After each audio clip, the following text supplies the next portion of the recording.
All right, today we're doing a deep dive into just one powerful verse from the Quran. It's often called the verse of righteousness, and for good reason. In just a couple of lines, it lays out this incredible, complete blueprint for what it actually means to live a good, righteous life. So, let's get right into it. You know, it's a question we've all asked. What does it really mean to be a good person?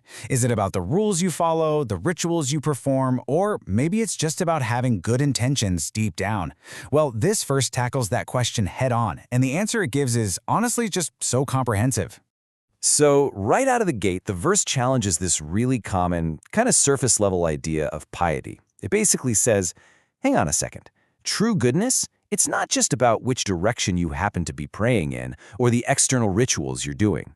It's such a powerful way to start because it just clears the table and forces you to look way deeper. Okay, so if righteousness isn't just about what you do on the outside, then where does it begin? According to this verse, it all starts with the foundation, with a person's core beliefs. This is the internal framework that everything else is going to be built on. And what's so amazing here is how specific it is. This isn't some vague advice to just, be spiritual. No, the verse lays out a crystal clear ideological bedrock, belief in one God, in a final day of accountability, in unseen messengers or angels, in the divine scriptures, and in all the prophets. This is the absolute foundation. Now, from that solid foundation of belief, the verse immediately pivots to action. It shows us how faith in the heart has to translate to action in the world. And the very first action it talks about? It's charity. And here's the crucial part. The nuance is everything. It doesn't just say, give away your money. It says to give the wealth you love, the stuff you worked hard for, the things you really cherish. So true generosity isn't about giving away your leftovers. It's about giving from what you truly value. And that's what proves your love for God and for others is bigger than your love for material things. And look how specific the verse is about who this generosity is for. It's not just random. It outlines this beautiful, complete circle of social compassion. It starts with your own family and then ripples outward to society's most vulnerable. Orphans, the poor, travelers who are stranded. It even includes people who ask you for help directly and those who need to be freed from bondage. It's basically describing a comprehensive social safety net. The blueprint keeps going.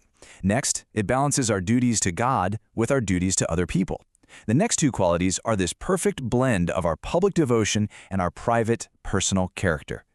Just look at how these two ideas are placed side by side, given equal importance. On one hand, you have the formal acts of worship, establishing prayer and giving the required charity. But right there on the other side of the scale, with equal weight, is personal integrity, keeping your word when you make a promise. The message is just so clear. Your promise to another person is as sacred as your prayers to God. Your integrity is absolutely non-negotiable. So, we've covered belief and we've covered action. But the verse has one more, absolutely essential component. Because you see, righteousness isn't just about what you believe or what you do when life is good. It's about who you are when things get tough. It's about your inner steel.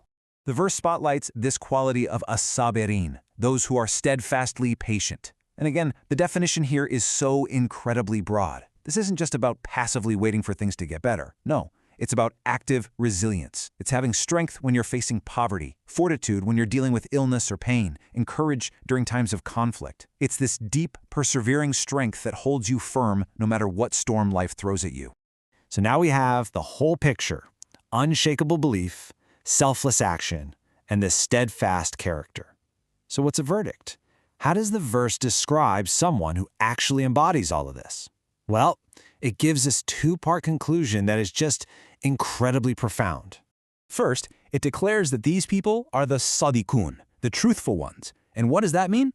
It means their actions have proven that their beliefs are real. Their character has validated their commitments. There's no gap, no hypocrisy between what they say they are and who they actually are. They are authentic all the way to their core.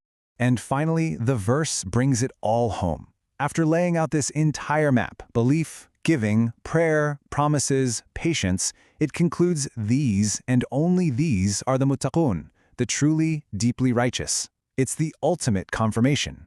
Righteousness isn't just one thing. It's the beautiful, balanced sum of all these parts working together. When you think about it, This one verse really offers a curriculum for an entire life. So as we wrap this up, here's a thought to take with you. When you look at this complete model, this combination of belief, action, and character, which part speaks to you the most right now? Which piece of it feels like your greatest challenge, and which one offers you the greatest inspiration?